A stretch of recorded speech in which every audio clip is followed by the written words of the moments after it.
Manchester United have been beaten by Brighton 3-1 at Old Trafford. At home, it's not looking good, bruv. It's not looking good.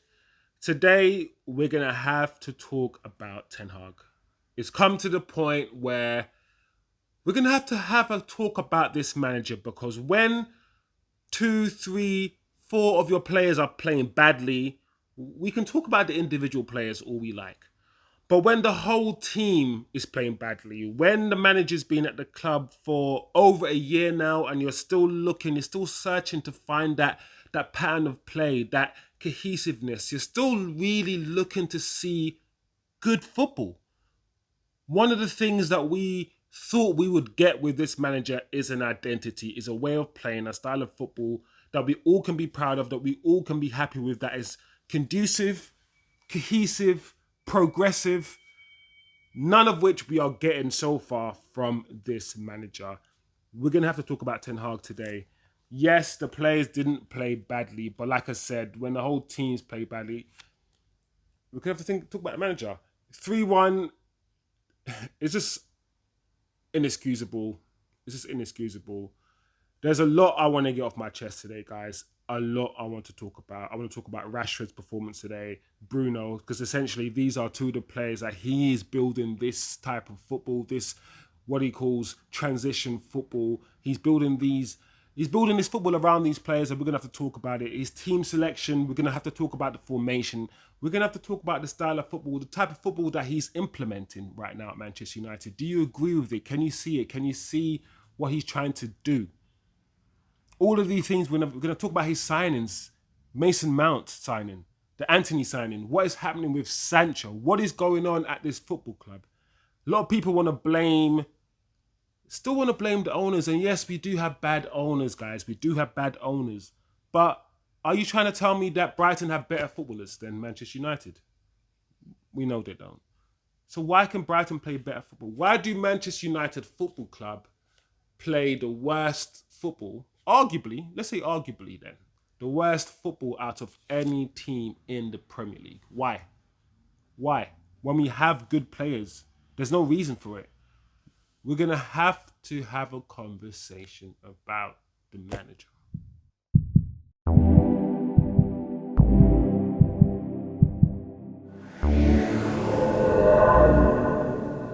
If you're not free.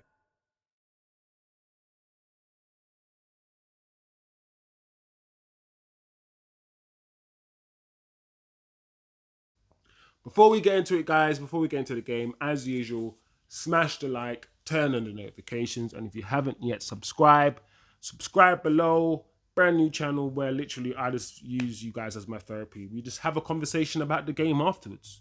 That's all we do. We don't try to have no biases or no agendas. As much as possible, we try to drop that at the door. And we try to come with a sort of level-headedness as much as possible. Of course, we all have our agendas. We all have our biases. But I try my best to try to see football as unbiased as I possibly can. So yeah, let's get into it. Not a good game today. We started differently. The formation was different. I believed it was more of a diamond formation with Rashford and Hoijlund up front. Bit more of a split striker situation going on there. Bruno in the middle. It's Casemiro as a holding midfielder with Eriksen and Scott McTominay as the wide players in a diamond. I say it was a diamond formation. I think it was loosely a diamond formation. I think Eriksen and Scott would sometimes swap places during the match. Casemiro would obviously have to fill in certain positions, but I think it was loosely a diamond, or at least four midfielders in the middle. We had Martinez and Lindelof at centre back with new loanee, Reguilon at left back, and Dalot starting right back.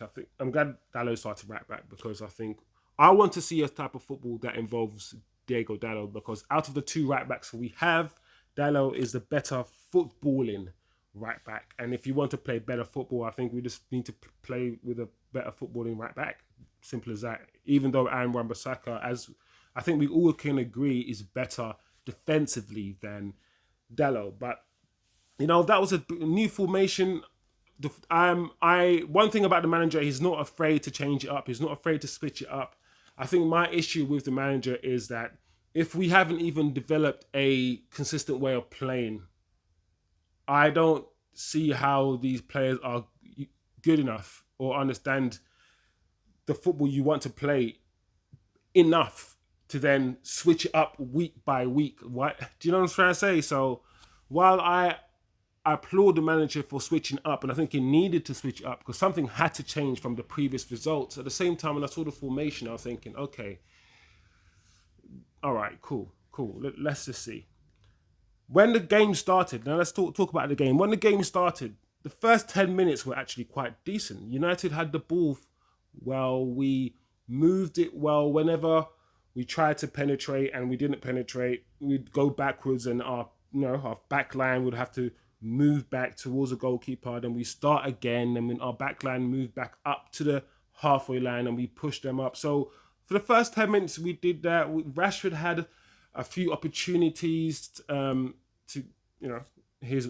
few opportunities came Rashford's way during the first 10 minutes. And I noticed that the way that we were going to play, or the pattern of play for this match in terms of our attack, was going to be give the ball to Rashford. Let's see if we can isolate his man, and let's see what he can do and what sort of chance he can create. That from the first 10 minutes, I thought this is what we were going to do. And I was thinking, why do we have to play football that way? Why can't we play football? Why aren't we not good enough? Why has the manager not built a team that is cohesive enough or just good enough to play football, to play possession football where we don't have to rely on a one man isolating his defender and beating him to create an opportunity?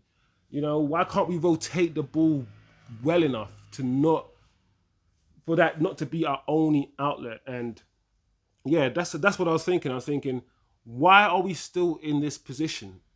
We should be further along now at this point. But yeah, there was no press from Man United. And that's another thing I noticed, why the manager decided not to press Brighton the first 10 minutes.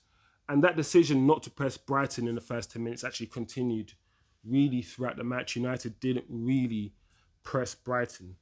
And despite the fact that, playing from home, the first 10 minutes, we started decently. We were moving the ball around okay.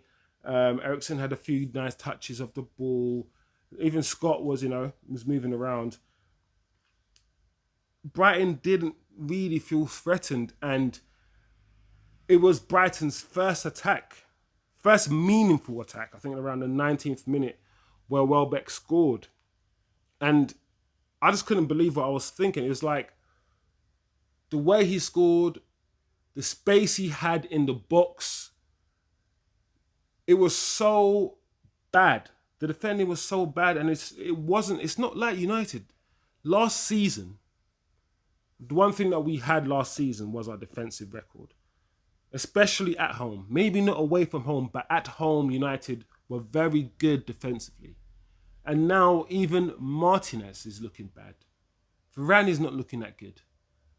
All the players that played well for us last season, even Casemiro, which some people would say last season was our best player, he's now not looking too good. And like I said at the beginning of the video, when everyone is looking kind of bad, you gotta have to start looking at the manager. After the Brighton goal, Brighton completely changed. They were playing the ball out from the back because we weren't pressing as well. Remember, I mentioned that we weren't pressing in this game. I don't know why our manager instructed us not to press, but Brighton were just comfortable out, playing the ball out from the back, and they started to look like the home team. We had no precision in our passing. We started to fall back. We started to retreat. We had no purpose in our movement, in our decision making. Our decision making, once again, in the first half was poor, and then the whole game was poor. We were forcing the ball to Rashford all the time because he was the only outlet. And when you see a team do that, that's a team out of ideas. That's a team that knows they cannot play football. They have to rely on somebody beating somebody else. And that sort of isolation of football and that reliance on isolation football is a reason why someone like Sancho can't get in the team, because Sancho doesn't play isolation football. He relies on the team playing cohesive possession football to unlock defenses by creating spaces, right? We can't do that. So we have to rely on guys like Bruno and Rashford that who can just pull out something randomly. And a that's not a reliable style of football. You can't rely on that style of football week in, week out. You know you can't. Man City play the same way every game. That's why they win the league. You have to have a cohesive, consistent way of playing, which we do not have. There was nothing, we weren't even as physical as they were, and we were so predictable. So predictable in the first half. Around the 33 minutes or 33rd minute, Rashford had a deflected shot that hit the post. So United, we still threatened, we still tried, but it was just not, it was not cohesive. There was no sustained pressure against Brighton's goal because the type of football that the manager wants to implement, is that transition football. It's the back to front football without trying to keep possession of the ball. That's what he wants to do. In the first half, we had Hoijlund's goal ruled out because the ball crossed the byline. Rashford's cross to Hoijlund, but that goal was ruled out offside. It's a shame. I feel sorry for the kid because that goal would have given him so much confidence. But yeah, that's how the first half and the second half didn't improve. I mean, is there any point of me really dissecting what happened in the second half apart from the fact that nothing really changed from Manchester United's perspective in terms of the way we played? We were flat. There was no precision in the way we played. Passing was poor. We don't know how to keep the ball and rotate. We don't know how to do that. I don't know why. So the same thing happened really in the second half. But one thing I want to say, actually, one thing I'd noticed, especially, there was a moment in the second half around the 51st minute, because we started the second half with the same team. The manager did not change anything. And there was a moment where Hoijlund had the ball, he turned, fed Rashford the ball, and after feeding Rashford the ball, he burst his guts to get into the box. And Rashford could easily just slid the ball, maybe not easily, but at least attempted to slide the ball through to him. He did not try to do that. He tried to go on his own, and he missed. And I think that situation for me summed up Rashford. Like, Rashford is very greedy. He's very head down. He doesn't have, for me, the greatest IQ, and he's a very selfish player. He just wants to shoot all the time. And if you have a player like that, and I've said this many times, as a striker, I want to understand what Hoijlund's going to think, is going to feel after the 10th time he's busted his guts and he doesn't receive the ball from Rashford. Is he going to stop? Because the reason why Martial and Rashford has worked in the past is because Martial drops deep and Martial's a facilitator. He knows he's not going to get the ball back from Rashford, right? So Martial has therefore become the guy who assists Rashford. Rashford's very selfish. And Martial playing with, that season, for instance, where Martial played with Greenwood and Rashford, is a decent season because both of these Greenwood and Rashford guys don't want to pass to anybody. They just want to shoot. And Martial can be the facilitator. Hoijlund is a striker. He needs to score goals. So Rashford is going to have to learn to put his head up and be less selfish and not just want to score. Provide as well. Be more of a team player. And we've seen from Rashford, that's not his game. That's not his game at all. He should have passed to Hoijlund. And yeah, we're going to talk more about Rashford later on. Because straight after that opportunity to score that we had, and I think it was a very good opportunity to score, Brighton scored. It was a gross goal. Once again, from the left-hand side, all he did was, the ball came in from the left. He dropped his shoulder, sent, I think, Martinez sliding and buried it into the bottom corner. It's such an easy goal. Once again, all three of Brighton's goals were easy goals. Very easy goals. And it just looks to me that the players also, something's going on.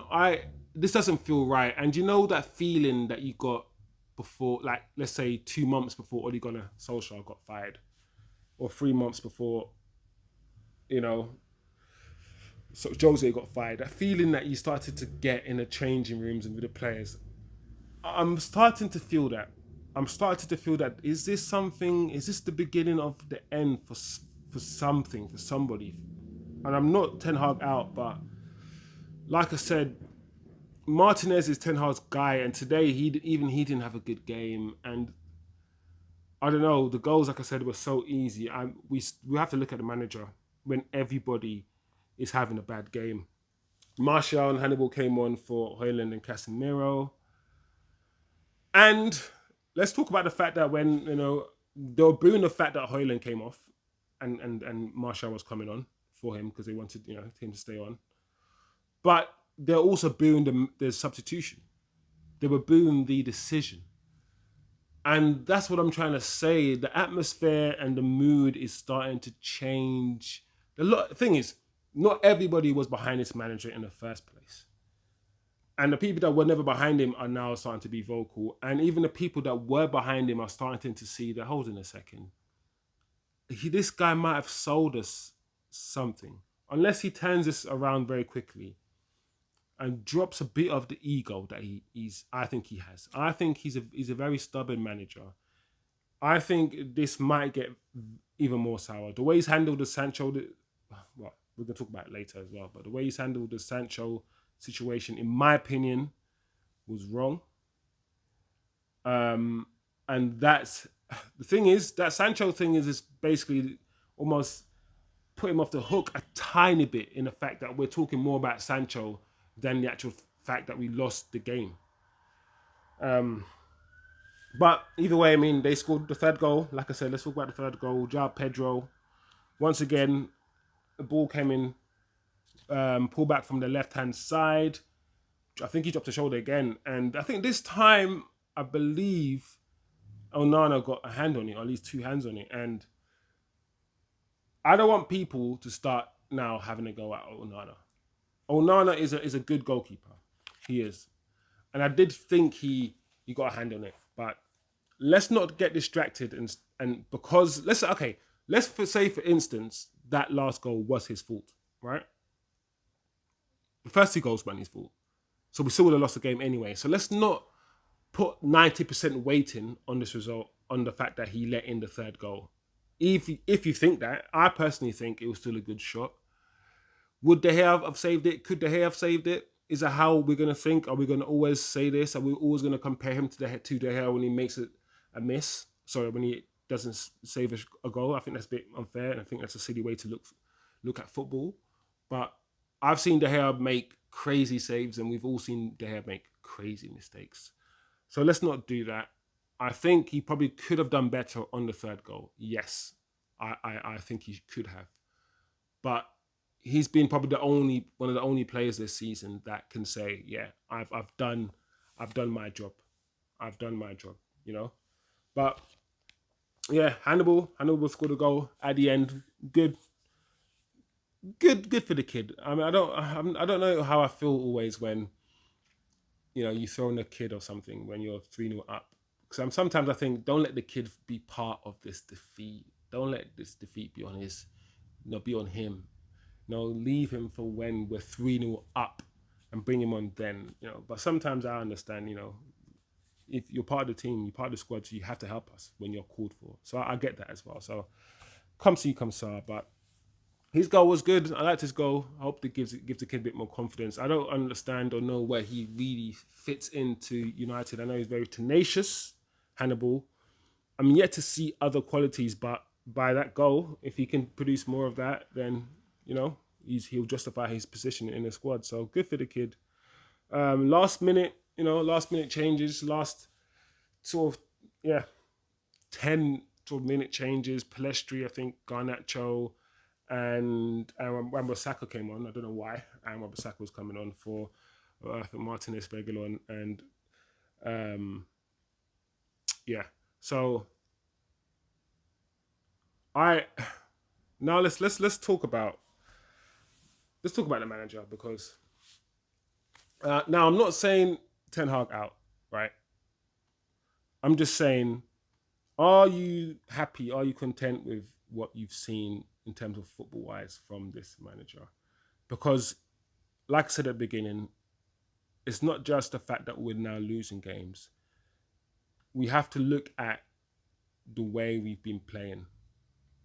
We have to look at the fact that Tottenham, with I think lesser players. In fact, I'm going to stick to what I said in when I said that I think most teams play better football than Man United, and United have good players. I don't understand the Mason Mount signing. We spent £55 million on him, I think, or euros, one of the two. When there are other midfielders out there that were better, he's the 100 million spent on Antony. This manager has been backed. We can't always look at the owners because he has spent money, and once again, the players that he has better players than a lot of other managers, and the football that we're playing, it's just not good enough. He's more or less got what he's wanted. A lot of what he's wanted has been his old players, and I'm always nervous by the fact that Ten Hag has only bought players that he's worked with previously. When the manager does that, it means his vision, his ideas, his pool is very narrow. He's not thinking big. He's not thinking out the box. He's thinking safe. He's thinking of about what he knows. And but if he only knows 10%, then his thinking is only limited to 10%. You know, if you're only buying players because you worked with Mason Mount when he was young, you worked with Onana at Ajax, you worked with Martinez, you worked with Antony at Ajax, he worked with Malacia because he's Dutch, or he's seen him in the Dutch league. Then I think that's a problem. And yes, some of his signings have been good, but some of his signings are questionable and haven't been that good either. We won the Carabao Cup last season, but we have good players. We actually have good players. So how much of that was on a manager? I'm not saying I'm Ten Hag out, and I want to make this clear, but it's time that we start looking at the manager. He's got almost what he's wanted, I believe. And when all the players are playing badly, and the way he handled the Sancho thing, listen, there's a lot of people who hate Sancho. I'm not one of those people who hate players. I don't hate Sancho. I think Sancho is a young guy, misunderstood. And I do agree there is a scapegoat element to what's happening here with Sancho. He's not even playing. He's not on the pitch. He's not playing, but yet we're talking about him, and a lot of people are now bringing up stories about how bad he's trained before and all these things, and all this rhetoric is going to be started now about framing Sancho as this type of person, just like Pogba, just like other players before him. He's now the black sheep. So cut me out. I can see the bias. I can see the agendas and the media stories forming. Just cut me out of all of those PR stuff. All I'm going to say is that, is Sancho perfect? No. But you do not come out under any circumstance and say, I have not picked Sancho because he's not trained well. You just don't do that. You can't protect everybody and then throw Sancho under the bus this time. You can't do that. I don't even believe he hasn't trained well. Sancho was our best player in pre-season. He was. Don't argue with your mama. He was our best player. And when he's come on in the two games he's come on, he's looked the brightest. He's looked like he might do something. And all of a sudden, he's not only not in this team, he's not only not in the squad, he's not only not on the bench. You've taken him out the whole match day squad because he didn't train well. And you pick the players that train well, and all the players that are apparently training well are costing you games and making you lose matches. Like, be consistent. I don't think Ten Hag has been consistent in some of the things he said about players. Sometimes he lies, Ten Hag. And I think sometimes you might need to sometimes lie to protect people, but other times, I don't know. He doesn't. Other times he doesn't need to lie, and he lies anyway. I don't understand. I don't think he's handled, even let's say in this universe, right? Even if he was right, let's say Sancho doesn't train well, right? Let's just pretend he doesn't. You still don't. You don't. That's not going to motivate him to train well. You don't do the Jose thing. I've never seen him do it, so I don't get. He's always protected everybody, so I don't get why this time. I felt like the pressure was on him, and he just wanted to release some of the pressure, and that's it worked. It worked, and now the club are going to use Sancho as something to distract. I mean, we're talking more about Sancho than the fact that Antony is doing what he's doing, and Greenwood has done what he. You know what I'm trying to say? So it's like these distractions are very useful. Ten Hag, if Ten Hag doesn't turn this around very quickly, like I said in my previous video, this might start getting. Yeah, I don't know how long, because the mood feels different. The players are looking around. The arms are swinging. We're at home as well. This is not looking good for Ten Hag. I'm not Ten Hag out, but I'm very close to being done with this manager. At the end of last season, I said, I want to see how this manager has interpreted what he's seen over the season and what he thinks needs to be done to this Manchester United side to get us to the next level. And what this manager did was buy Mason Mount. He thought by Mason Mount it was going to make us win the league. And starting him, Mason Mount was going to make us win the league. Mason Mount.